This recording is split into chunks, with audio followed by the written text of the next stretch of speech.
Pending చలాన్ల వసూలుపై traffic పోలీసులకు Telangana high court కీలక ఆదేశాలు ఇచ్చింది. ట్రాఫిక్ చలాన్ల కోసం వాహనదారులను బలవంత పెట్టొద్దని స్పష్టమైన ఆదేశాలు ఇచ్చింది. బైక్ కీస్ లాక్కోవటం, బండిని సీజ్ చేయటం, వాహనాలు ఆపి ఒత్తిడి చేయటం చట్టవిరుద్ధమని తేల్చి చెప్పింది. చలాన్ల చెల్లింపు స్వచ్ఛందంగా ఉండాలి తప్ప బలవంతంగా వసూలు చేయరాదని స్పష్టం చేసింది. చలాన్లు చెల్లించినప్పుడు నోటీసులు జారీనే చట్టబద్ధ మార్గమని న్యాయస్థానం వ్యాఖ్యానించింది. పెండింగ్ చలాన్లు కట్టమని వాహనదారులను బలవంత పెట్టొద్దు. పెండింగ్ చలాన్లు కట్టాలని బైక్ కీస్ లాక్కొని బలవంత పెట్టొద్దు. స్వచ్ఛందంగా చెల్లిస్తేనే వసూలు చేయాలి. చెల్లించకపోతే నోటీసులు ఇవ్వాలి అని ట్రాఫిక్ పోలీసులను ఆదేశించింది హైకోర్టు. రోడ్డుపై నిలిపివేసి ఇబ్బందులు పెట్టడం రాజ్యాంగ హక్కులకు విరుద్ధమని కోర్టు చెప్పింది. ట్రాఫిక్ నిబంధనల అమల్లో ప్రజల హక్కులు కాపాడాలని సూచించింది. చలాన్ల వసూళ్లలో పారదర్శకత, చట్టబద్ధత తప్పనిసరి అని వెల్లడించింది. వసూలు విధానంలో మార్పులు చేయాల్సిన అవసరం ఉందంది.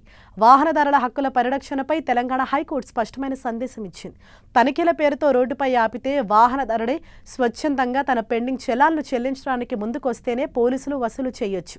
ఒకవేళ వాహనదారుడు ఆ సమయంలో చెల్లించడానికి ఇష్టపడకపోతే అతన్ని నిర్బంధించే అధికారం పోలీసులకు లేదు.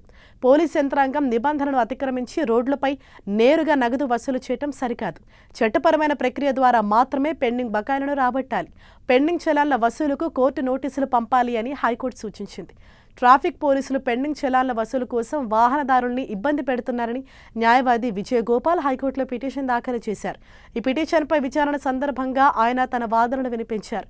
పోలీసులు వాహనాలను అడ్డగించి కీస్ లాక్కోవటం వల్ల సామాన్య ప్రజలు తీవ్ర ఇబ్బందులు పడుతున్నారని కోర్టు దృష్టికి తీసుకెళ్లారు.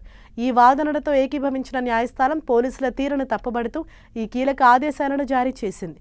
పెండింగ్ చలాన్ల పేరుతో ట్రాఫిక్ పోలీసులు ఇబ్బందులకు గురి చేస్తున్నారన్న ఫిర్యాదుల నేపథ్యంలో హైకోర్టు ఇచ్చిన స్పష్టమైన ఆదేశాలు వాహనదారులకు భారీ ఊరటనిచ్చాయి.